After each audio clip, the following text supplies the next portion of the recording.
passionnés de radio-communication de loisirs, bonjour. Toujours un immense plaisir de vous retrouver, toujours de plus en plus nombreux sur les ondes de Radio Méru. Aujourd'hui, la parole est donnée à notre ami Jean-Guy Bray. C'est aussi ce que nous souhaitons à Radio Méru, donner la parole au club appelé et à leurs adhérents. Mon cher Jean-Guy, peux-tu te présenter? Oui, bonjour André. Merci tout d'abord de m'accueillir sur Radio Méru. Ça me fait très plaisir. J'ai été très touché de ta demande. Donc moi je suis Jean-Guy, Pharaon 85 sur le 27 MHz depuis de nombreuses années, ma foi maintenant. Je suis en Vendée dans une petite ville de 2600 habitants qui s'appelle La Châtaigneraie. Je me trouve à 40 km au sud du célèbre Puy du Fou, pour situer un petit peu, et puis je dirais 70 km au nord de La Rochelle, voilà pour situer les points régionaux importants. Très très bien, Jean-Guy. Peux-tu me dire en quelle année as-tu commencé la CB? Eh bien, ma foi, les années passent, ça fait 30 ans cette année, ça fait 30 ans depuis le mois de septembre déjà. J'ai commencé donc en septembre 1989. Oui, les années passent très très vite. C'est vrai que moi, depuis 35 ans que je suis à la PD, les années passent très très vite. Je me rends compte, en prenant de l'âge, elles passent encore que plus vite. Ah, c'est sûr. Peux-tu me dire pour quelle raison tu t'es tourné vers ce moyen de communication à ce moment-là? Oui, en fait c'est une histoire personnelle et familiale, on va dire. Malheureusement, mon père est décédé subitement à ce moment-là, en mai 89. Je me retrouvais seul avec ma mère et deux petits frères, disons. Et c'était un petit peu compliqué pour les déplacements. Il n'y avait pas de téléphone portable à l'époque. Les Radiocom 2000 coûtaient une petite fortune. On ne pouvait pas se payer ça. Et j'avais un voisin qui avait une grande antenne sur sa maison qui m'intriguait beaucoup. Et puis un jour, j'ai décidé d'aller le voir et puis de prendre des renseignements. Et donc, il m'a expliqué ce que c'était que la CB. Lui, il était livreur, il faisait des tournées. Donc, sa femme l'appelait régulièrement pour savoir un petit peu où il en était. Il était équipé dans son camion, il était équipé dans sa voiture, il était équipé donc chez lui. Et puis ma foi, eh bien, c'est ce qui m'a donné l'envie. Et le premier poste que j'ai trouvé, ça a été un portable, pour les connaisseurs, un Stabo SH 7700, donc 40 canaux AM/FM. Mais voilà, c'était révolutionnaire, quoi. J'avais ça sur mon bureau, j'écoutais un peu ce qui se passait dans le coin. Je pouvais parler à 1 ou 2 kilomètres avec les routiers, dont certains sont devenus des amis après. Et ça a été, voilà, ça a changé ma vie vraiment, quoi. Oui, c'est vrai qu'à l'époque, il n'y avait pas de téléphone portable, nous n'avions pas grand moyen de radiocommunication, sauf la Civic, qui était ce formidable moyen de radiocommunication totalement gratuit et qui a rendu effectivement de très très bons exemples et surtout de grands services. Oui, je sais que tu as été président d'une association de CB. Peux-tu nous en parler, Jean-Guy, pardon, excusez-moi. Oui, bien sûr, oui. Oui, oui, oui, question de rendre service, oui, c'est aussi, ça a aussi été ce qui m'a intéressé dans la CIBI parce que je suis handicapé de naissance et comme j'ai toujours eu besoin des autres, ma foi, la CIBI, ça a été pour moi une occasion de me dire que je pouvais aussi me rendre utile pour les autres qui me donnaient tellement au quotidien. Et la CIBI, ça a été pour moi l'occasion de me rendre utile, notamment par des radioguidages et par différents services que j'ai pu rendre, quoi. Alors au niveau... Oui, oui, pardon, oui, effectivement, tu vas pouvoir y revenir, mais m'expliquer encore un petit peu plus. Oui, effectivement, le côté de l'handicap, c'est quelque chose qui m'a toujours, disons, touché, parce que tu le sais, j'étais président d'une grosse association sur le département de l'Aveyron, et nous avions justement des personnes handicapées, et je me suis rendu compte très très très rapidement que la CB leur apportait des choses vraiment extraordinaires. J'ai connu des gens, par exemple, très très timides qui avaient peur de s'exprimer, etc. Il leur a fallu un certain temps d'adaptation, mais ensuite, quand elles ont commencé à prendre confiance en elles-mêmes, eh bien, je peux te dire qu'elles assumaient un travail entièrement bénévole, bien sûr, fabuleux, notamment dans les radioguidages, puisqu'à l'époque, nous faisions énormément de radioguidage. Alors, je te repasse la parole, effectivement, pour continuer de nous parler de ton association, si tu veux bien. Oui, oui, oui, avec plaisir, oui. Bah oui, oui, j'ai fait beaucoup de radioguidage moi aussi à mon niveau. J'avais même été sélectionné à l'époque par le magazine Radio CB Connexion dans les lauriers du radioguidage, là. Euh, oui, bah, c'est vrai que quand on a un handicap, quel qu'il soit, que ce soit une déficience motrice ou visuelle par exemple, bah, la radio, ça permet de s'ouvrir aux autres, de s'ouvrir au monde, d'être moins isolé. Et puis, bah, pour ceux qui en ont envie, justement, de se rendre utile, quoi. Et nous qui avons souvent besoin, justement, pour des choses qu'on ne peut pas faire nous-mêmes, eh ben, se rendre utile de cette façon-là, c'est drôlement valorisant et drôlement important, quoi. Donc, Oui, oui, pardon, oui, je te relaisse la parole, vas-y. au niveau association, au tout début, donc quand j'ai commencé en 89, bon, je connaissais absolument rien du tout. Ensuite, au début des années 90, je m'étais inscrit aussitôt à la FFCBL. Et puis, je me suis tourné ensuite vers un groupe plus local qui était donc basé à La Roche-sur-Yon. À l'époque, c'était les India Fox. J'en ai été le vice-président. Et en fait, on avait pas mal d'adhérents à un bout de la Vendée, donc là où je me trouve, et il y avait pas mal d'adhérents sur place là-bas. Et donc, on a décidé de faire une sorte de scission. En fait, on a laissé carrément tomber les India Fox pour créer une association ici, plus locale, avec 5 amis et mon frère. On était 6 en tout. Et on a donc créé Clarisse, Clarisse pour CIBI, logistique, assistance, radioguidage, information, service. J'en ai été le président pendant 18 ans.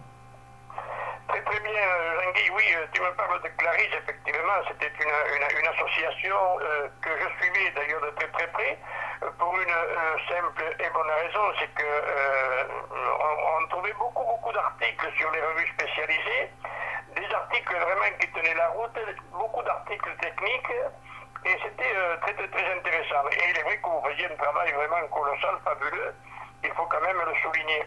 Voilà, alors tu peux continuer de nous parler effectivement de Clarisse, un petit peu de ces articles que vous faisiez sur pas mal de revues CB, puisque, comme tu l'as signalé, d'ailleurs, vous aviez été primé à l'époque, et le travail que vous faisiez était très considéré. Voilà, tu peux nous expliquer ou nous parler encore un petit peu plus de cette très belle association de l'époque, Clarisse. Ah oui, tout à fait, oui, on a fait beaucoup de choses.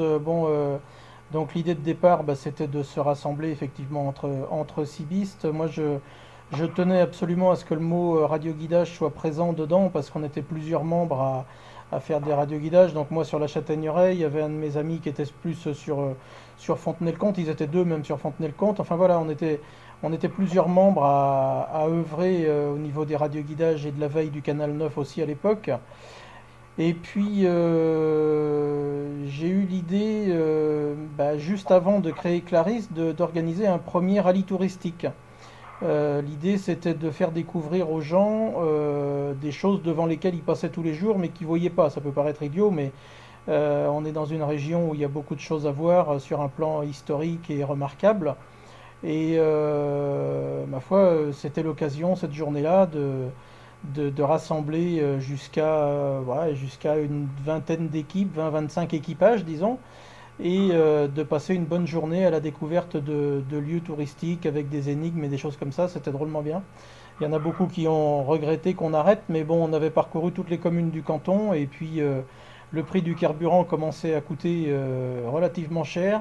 On mettait 6 mois de préparation, c'était très lourd à organiser, et donc du coup on a été obligé d'arrêter, mais ça a été des très bons souvenirs. On a aussi organisé des brocantes tous les ans de matériel radio et informatique. On y tenait aussi. On avait fait d'abord les 48 heures de la radio non-stop, où on avait pris une salle et on faisait en même temps des contacts DX et une exposition de matériel.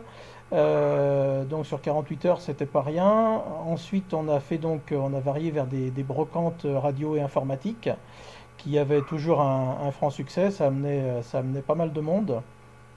Et puis on a aussi fait quelques activations. On en a fait une sur un viaduc, par exemple. On en a fait une sur une base du LM où on était très bien situé, on était très haut. Celle sur le viaduc, on avait réussi à avoir le Japon à l'époque.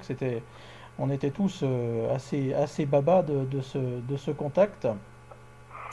Et on a aussi fait bien sûr des assistances radio, comme beaucoup d'associations à ce moment-là, que ce soit pour le Parcours du Cœur, que ce soit pour le Téléthon, que ce soit pour l'Association des paralysés de France, que ce soit, enfin, bah, on encadrait nous-mêmes évidemment nos rallyes parce que là on commençait à avoir des téléphones portables, mais dans des zones forestières ou autres, il y avait des endroits où ça passait pas. Et avec la CIVI, par contre, on arrivait à se contacter d'un mobile à l'autre, donc on encadrait nos participants. On avait fait aussi l'assistance d'un congrès départemental des anciens combattants.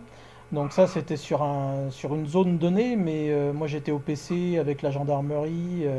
C'était vraiment intéressant. On a fait des choses, oui, assez phénoménales. Encadrement aussi de la fête de la musique. Enfin voilà, on était sollicité quand même assez régulièrement et on organisait aussi nous-mêmes. Et puis les chasseurs-nards. J'oubliais de parler des chasseurs-nards, mais ça a été aussi une époque épique, ma foi. C'était toujours des bons moments, ça. Oui, tu veux dire que devenu Clarisse aujourd'hui, Shandy? Eh ben, malheureusement, Clarisse, elle est disparue faute de participants parce que en 2007 déjà, on sentait le vent venir avec la baisse un peu de la CIBI. On voyait bien qu'on avait moins d'adhérents, qu'il y avait de plus en plus de téléphones portables, de GPS, donc de moins en moins de demandes de radioguidage. Le prix des carburants, donc c'était compliqué pour organiser des choses. Donc en 2007, on avait changé le I de Clarisse de information par informatique, de façon à pouvoir attirer de nouveaux adhérents. On a fait pas mal de soirées d'infos concernant l'informatique à ce moment-là, sur les paiements Internet, sur la sécurité, sur des choses comme ça, y compris avec une banque. Enfin bon, on a fait pas mal de choses de ce côté-là. On a fait des soirées d'infos aussi et des soirées d'entraide. On se réunissait régulièrement dans une salle pour aider les gens à mettre à jour leur antivirus, à mettre à jour leur PC tout simplement, à faire du nettoyage. Enfin bon, on donnait beaucoup d'explications. Donc là, on avait déjà dévié un petit peu. Nous, on était toujours une poignée d'irréductibles civistes, mais il y avait des membres qui venaient que pour l'informatique, quoi.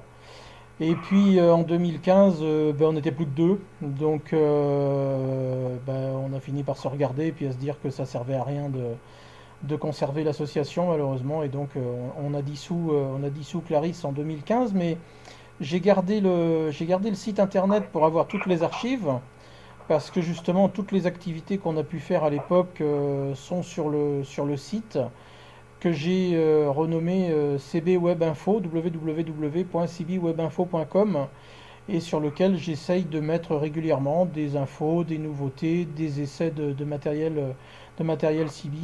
Et j'ai une page aussi sur Facebook qui porte le même nom, cbwebinfo.com, où je partage des actualités, notamment celle de la FFCBL, bien évidemment.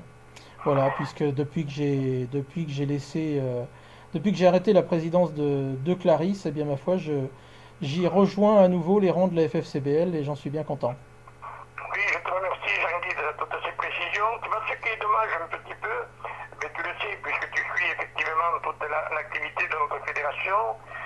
Tu sais que nous travaillons en permanence également, nous œuvrons en permanence avec nos amis italiens, avec la cuir CBCR en Italie, qui eux ont pris un virage à l'époque à 90, pour ne pas dire à 95 degrés, en se tournant vers les catastrophes naturelles, etc.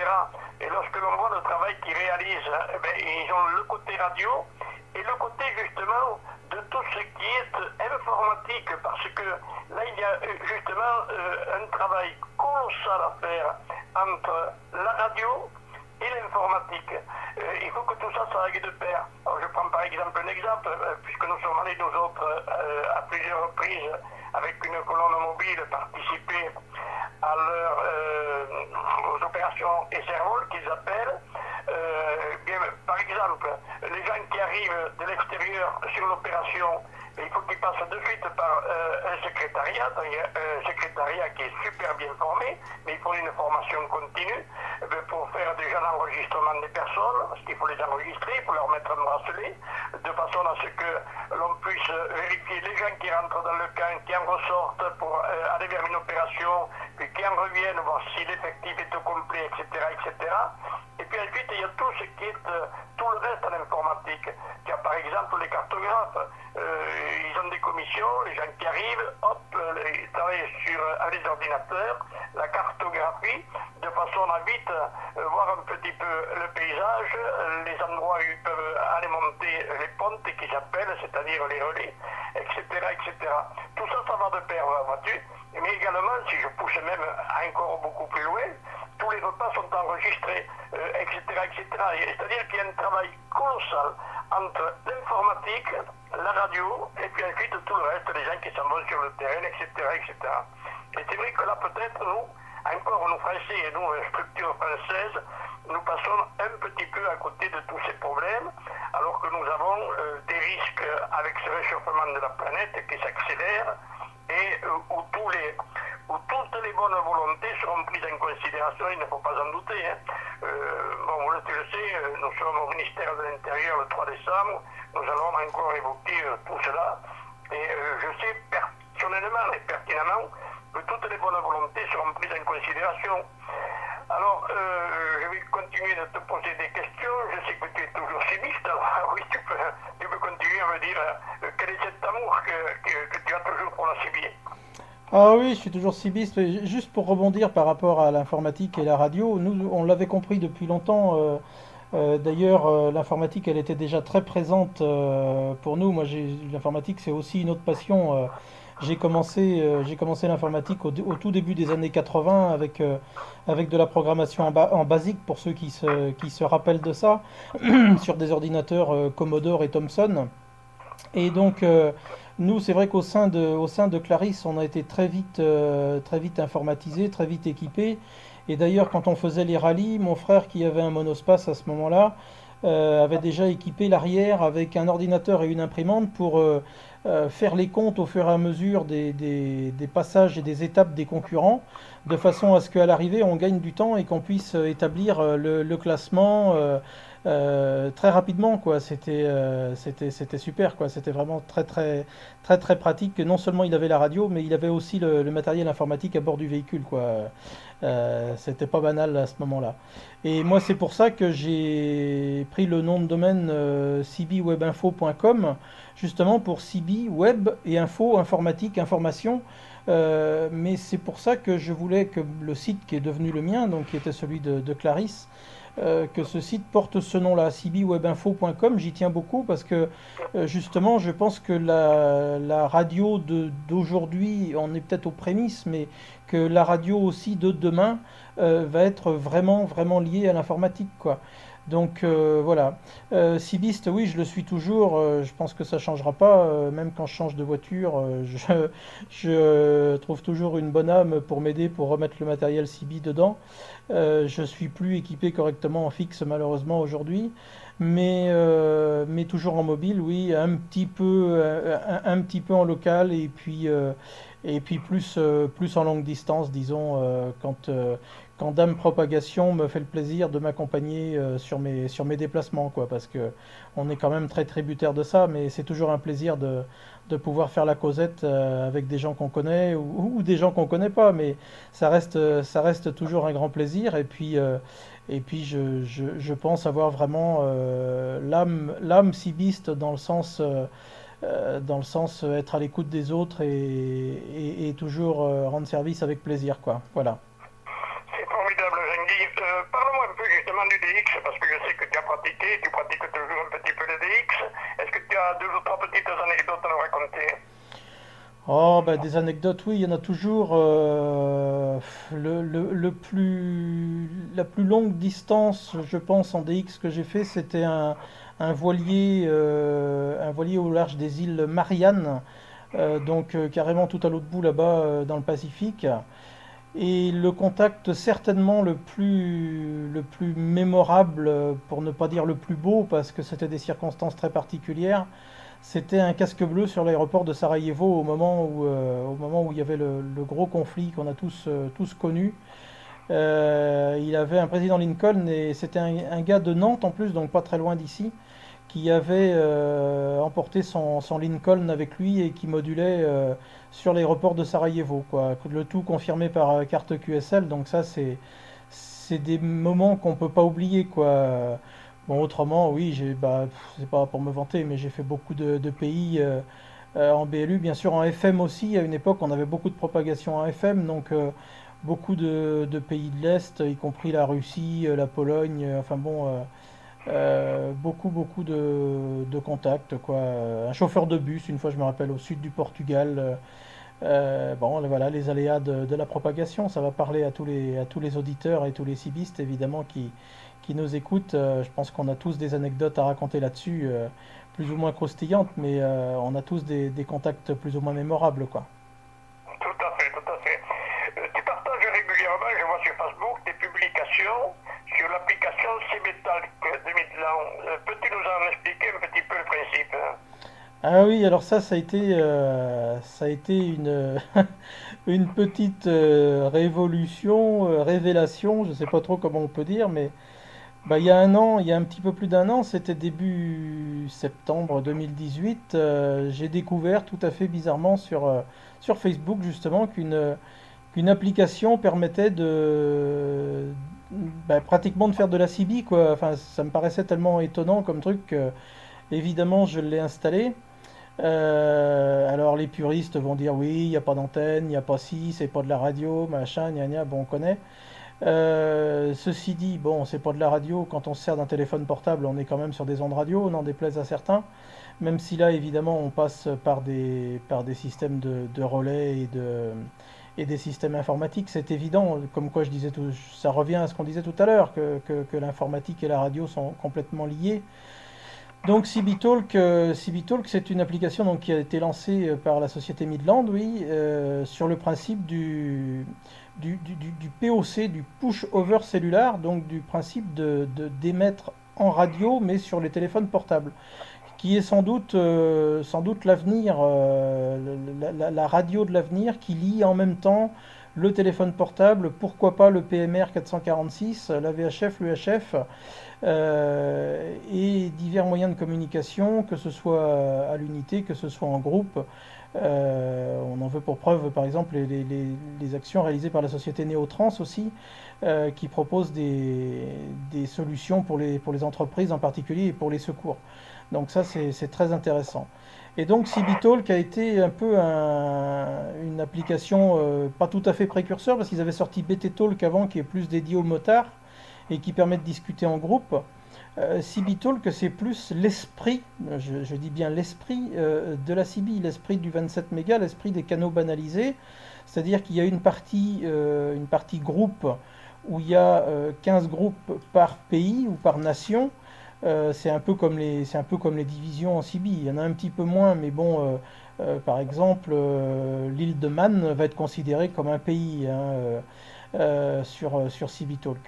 Donc il y a une quinzaine de groupes par pays qui permettent donc de discuter dans le pays sans limite de distance. Et puis ensuite, il y a toute une partie avec 40 canaux, comme une CB, et qui là permet de discuter à une trentaine de kilomètres les uns des autres en étant plus tranquille, puisque là, les gens qui sont au-delà des 30 kilomètres ne peuvent pas écouter, quoi. Donc, bah oui, c'est vraiment surprenant comme système et comme moyen de communication, parce que là, il y a plus besoin de propag. Bon, il suffit d'avoir un smartphone avec le Wi-Fi ou avec la 4G, et puis on peut discuter là aussi avec des amis ou avec des gens qu'on ne connaît pas, mais ça permet, sans avoir d'installation particulière à faire, de discuter avec l'esprit CB et toute la convivialité qu'il peut y avoir. Bon, il y a aussi des tordus, hein, comme sur le 27 mégas. On va pas s'idéaliser non plus le truc, hein. Il faut bien le reconnaître, hein, il y a un petit peu de tout, hein. Mais on peut quand même faire des beaux contacts avec cette application. La qualité des communications est correcte également sur ce genre d'application. Ah oui, alors dans l'ensemble, c'est correct. À partir du moment donc, où on a du Wi-Fi ou de la 4G, ceux qui l'utilisent en mobile, ils sont tributaires de ça, justement. Et que par moment, bah, c'est un petit peu sportif, parce que bah, là, on se rend bien compte que c'est de la radio, parce qu'on a droit aussi au trou radio. Donc la qualité, globalement, oui, elle est bonne, parce qu'il n'y a pas du tout les grésillements, il n'y a pas la voix de canard, entre guillemets, de la BLU. C'est comme si c'était de l'AM de très bonne qualité, quand il y a du réseau, quoi. Voilà, et à partir du moment où le réseau baisse, eh ben, la communication est moins bonne, mais ça semble tout à fait logique. Ok. Et on peut faire également des longues distances avec, sur ces métals. Ah oui, oui, alors on peut faire des longues distances parce qu'ils ont développé l'application dans le monde entier. Moi, j'ai eu le plaisir de faire des contacts assez extraordinaires là-dessus. J'ai eu un Sioux une fois, un vrai Sioux, un Indien Sioux, dans l'Ohio, vraiment incroyable. J'ai eu un chauffeur de taxi à Mexico une fois. Alors là, on se rend bien compte que c'est de la radio parce que justement pour les raisons que je viens d'expliquer juste avant, ben, je le perdais, je le retrouvais, je le reperdais, je le retrouvais. J'avais l'impression d'être en BLU, quoi. Vraiment, c'était surprenant. Bon, après, évidemment, pour certains, il y a la barrière de la langue, mais moi, j'ai la chance de parler un peu anglais et espagnol, ce qui fait que ça m'a permis de faire des très beaux contacts. J'ai eu une fois une dame en Afrique du Sud qui m'a parlé pendant 10 minutes, un quart d'heure de sa vie. Son mari était mineur, ils étaient logés tout près des mines où il habitait, où il travaillait, pardon. Ils étaient logés dans un petit village sur place et tout. Enfin, voilà, c'est aussi des rencontres et des contacts assez extraordinaires, quoi. C'est surprenant. Après, ben oui, il y a pas il y a pas la surprise du DX et de la propag. On va pas à la pêche, entre guillemets, du contact de la même façon. Mais pour des gens qui aiment discuter et qui aiment les humains et qui aiment les contacts humains, c'est quand même assez phénoménal, quoi, de pouvoir parler comme ça complètement gratuitement en plus, parce que c'est une application gratuite, de parler d'un bout à l'autre du monde bah, sans limite, quoi. Et ça, pour moi, c'est assez fabuleux, quoi. Mais moi, je suis quelqu'un qui s'émerveille de beaucoup de choses, hein, devant les nouvelles technologies. Je suis toujours surpris, par exemple, aujourd'hui, de voir ce qu'on peut faire justement avec un smartphone par rapport aux premiers ordinateurs que j'ai pu utiliser. Je suis toujours un grand enfant quand je vois des nouvelles choses comme ça. Oui, c'est ce que je disais d'ailleurs à un de mes amis, là, à mon ami Raphaël Morgado, qui est passionné également des nouvelles technologies, mais qui ne maîtrise très certainement pas aussi bien que tu maîtrises, parce que je te suis depuis très très longtemps, et je sais que tu maîtrises toujours très très bien ces nouvelles technologies-là. Je sais que Midland a également sorti un micro spécial pour cette application. Est-ce que tu peux m'en toucher un petit mot? Ah oui, alors le micro en question, il s'appelle le Dual Mic. Alors il a été beaucoup décrié à sa sortie parce que bon, bah, tout ce qui est nouveau, évidemment, ça crée un peu des polémiques, on va dire. Mais finalement, bah, il est pas si mal que ça, ce micro. Ils ont joué là aussi la carte de la technologie et ils l'ont bien joué parce que c'est un micro entre guillemets révolutionnaire. Certains diront ouais, c'est que du Bluetooth, machin. Oui, enfin bon, c'est que du Bluetooth peut-être, mais d'abord, il est le seul à fonctionner avec l'application. Donc en fait, il s'appelle le Dual Mic, mais il aurait pu s'appeler le Quadri Mic parce que il a quatre fonctions, ce micro. La première, donc, c'est de fonctionner sur un poste CB. Donc ça, c'est quand même, ça peut quand même être pratique. Donc selon le branchement avec lequel on l'achète, il a un câble. On peut l'utiliser en 4 broches ou en 6 broches. Donc ça, oui, éventuellement après faire des cordons adaptateurs. Ça, il y a beaucoup de gens qui nous écoutent qui sauront le faire, y compris pour d'autres types de micros, bien évidemment. Il est fait pour fonctionner en Bluetooth sur l'application. Donc ça, ce qui est pratique en mobile, c'est qu'on peut avoir un poste CB, le micro branché dessus par câble et l'application allumée en même temps sur le smartphone.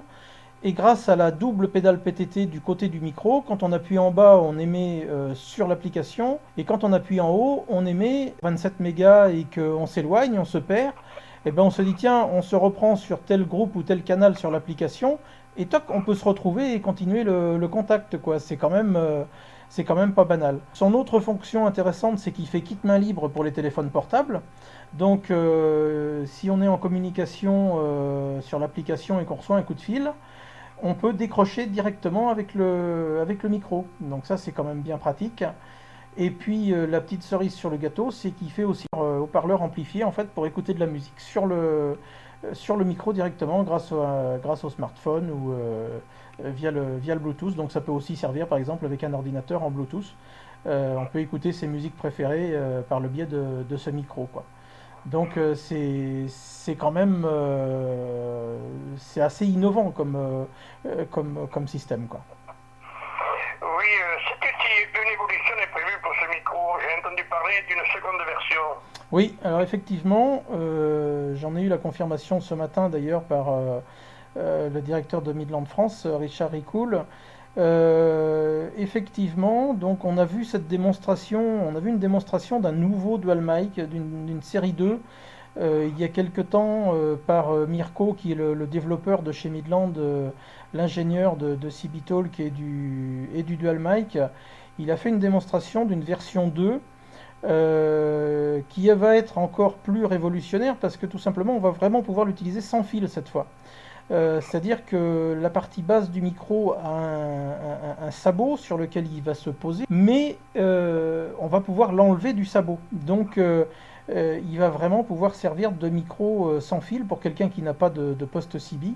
Là, on pourra embarquer que le micro tout seul, sans câble dans le véhicule, ou même en pédestre, hein, pourquoi pas. Et ça, c'est vrai qu'il y a beaucoup d'utilisateurs qui le demandaient. Même sur la version 1, il y en a certains, ils avaient démonté le câble pour utiliser le micro uniquement en Bluetooth. Donc ça, c'est quand même pas mal. Alors, normalement, aux dernières infos, sous toute réserve, il serait disponible en France, cette version-là, d'ici la fin de l'année. Mais il n'y a pas de date précise de prévue pour l'instant, mais on va croiser les doigts parce que c'est vrai que pour les utilisateurs de l'application, bah, ça serait vraiment bien, quoi. Ouais, tout à fait, oui, mais il faudra voir avec eux, peut-être s'ils veulent venir présenter tout cela lors de notre 38e Assemblée Générale qui se déroulera à Nantes. Donc ça ne sera pas très très loin de chez eux, peut-être qu'ils sont intéressés pour venir le présenter soit le samedi, soit le dimanche. Ah oui, ça serait bien, hein. Oui, après 30 ans d'utilisation de la CB, comment vois-tu son avenir aujourd'hui, Jean-Guy? Bah, moi, je le vois plutôt bien. La seule chose qui me déçoit et qui m'étonne un peu aujourd'hui, c'est les fabricants qui boudent les postes avec la BLU, quoi. Ça, je trouve ça dommage. Tout fabricant confondu, on va pas en citer un plus qu'un autre, mais on va prendre les principaux, que ce soit CRT, que ce soit Midland, que ce soit Président. Ils nous fournissent pas actuellement de postes CB avec la BLU en neuf. Et ça, je trouve que c'est très dommageable parce qu'aujourd'hui, s'il y a bien des gens qui utilisent la CB, c'est des gens qui font de la BLU, qui font de la longue distance, hein, il ne faut pas se leurrer, et c'est bien dommage, hein. Moi, le premier, je le regrette beaucoup. Mais voilà, ça, je trouve ça dommage que ceux qui sont équipés BLU ne soient plus agréés en tant que poste CB, mais uniquement en tant que poste radio amateur. Bon, ça n'empêche pas des cibistes de s'en servir, on le sait tous, hein. Moi, l'avenir de la CB, bah, je le vois plutôt d'une façon positive. Bon, aujourd'hui, c'est vrai qu'avec les réseaux sociaux, on voit tout ce qui se fait de beau et de bien sur les ondes. On a beaucoup plus d'infos qu'autrefois par rapport aux activations, par rapport aux expéditions, par rapport au montage, que ce soit des montages de matériel habituel, disons, ou un peu moins conventionnel, par exemple dans des camping-cars ou dans des camions, ou bon, des installateurs qui mettent des photos, des vidéos. Voilà, moi je trouve que l'avenir de la CB, bah, c'est à nous aussi de le faire et de le perpétuer, quoi. Et il n'y a pas de raison qu'il soit sombre. Moi je le vois plutôt bien parce que malgré tout, même si, comme je le disais tout à l'heure, enfin, les postes BLU sont un peu en stand-by pour l'instant. Sur les postes AM/FM, on voit quand même des belles évolutions qui sont assez intéressantes. Donc il n'y a pas de raison que ça ne continue pas à évoluer. Et encore une fois, avec le lien avec les micro-composants, les CMS et puis tout ce qui est informatique, je pense qu'on est à l'aube d'une nouvelle ère sûrement de moyens de communication, sans oublier ce que je disais tout à l'heure, le push-over cellulaire, qui va nous amener petit à petit avec Neotrans, avec Motorola, avec Midland, avec d'autres sociétés certainement, à avoir des postes multifonctions qui vont lier à la fois le GSM, le push-over cellulaire, le PMR. On va assister à la naissance d'appareils assez révolutionnaires, je pense, dans les mois qui viennent. Oui, mais moi je peux te dire que j'y crois aussi. Hein. La preuve, c'est si je me bats, si je continue de me battre comme je me bats, c'est que j'y crois. D'ailleurs, je rencontrerai des hauts responsables de Bidlan lors du 17e congrès de la PRCB en Italie du 15, 16 et 17 novembre. Parce que chaque année, ils montent un très très gros stand là-bas. Chaque année, pas chaque année tous les 3 ans, hein, puisqu'en Italie, ils ne font pas d'assemblée générale annuelle, ils font des congrès tous les 3 ans. Je pense qu'ils ont raison, mais bon, on ne va pas discuter de ce problème-là, ce n'est pas le jour. Et chaque fois, il y a la société Midland qui est là avec toutes les nouveautés, etc. Et qui sont là pour expliquer, bien sûr, toutes les nouveautés et puis les prévisions à court terme, moyen terme et plus long terme. Eh bien, écoute, Jean-Guy, le moment est venu de conclure parce que je vois que l'heure tourne aussi. Et je sais que mon ami Hervé Martin ne regarde pas trop les minutes. Donc, même si on fait une émission un petit peu plus longue cette fois-ci, il en sera très très heureux. Alors, je te passe le micro de nouveau pour conclure. Et oui, même au téléphone, on arrive à se repasser le micro. Comme quoi, on est vraiment branché, mon pauvre André, hein. Ben merci, moi j'ai juste une chose à dire. Voilà, ce matin, j'avais pas grand-chose de prévu dans ma journée. Et puis voilà, j'ai eu un petit message d'André qui me dit, ben écoute, voilà, ça serait sympa si tu pouvais faire une interview sur Radio Méru avec moi. Ben oui, évidemment.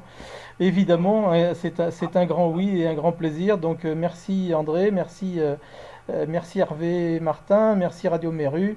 Les bons chiffres à toutes les auditrices et à tous les auditeurs. Et puis les amitiés à tous ceux qui m'ont reconnu. Voilà, merci pour tout. Et puis les bons chiffres à tout le monde, ma foi. Voilà, André. Oui, merci Jean-Guy. Mais moi, je vais conclure de mon côté. Je vais dire toujours à nos amis auditeurs, continuez à faire connaître Radio Méru dans votre entourage, motivez-les à venir la découvrir et à l'adopter. Je terminerai par un appel sponsor petit, gros, moyen. Vous pouvez aider le fondateur Hervé Martin avec un don à partir de 1 euro et sans limitation, bien sûr, de somme. Vous pouvez régler par PayPal. Pour ma part, je vous donne rendez-vous la semaine prochaine. Bonne semaine à tous et à toutes, radiophoniquement vôtre, et encore un très grand merci à toi Jean-Guy, où j'ai eu le plaisir, et je suis sûr que les auditeurs auront un grand plaisir de t'écouter et de te découvrir. Merci à vous tous. Attention Nénès, c'est tu en fréquence pour Peter qui t'appelle dans l'écoute. Oui Peter, bisous à toi, ton cœur familial, à toutes les stations ensemble, écoute. Oui, écoute Peter. Gros bisous à toi Nénès.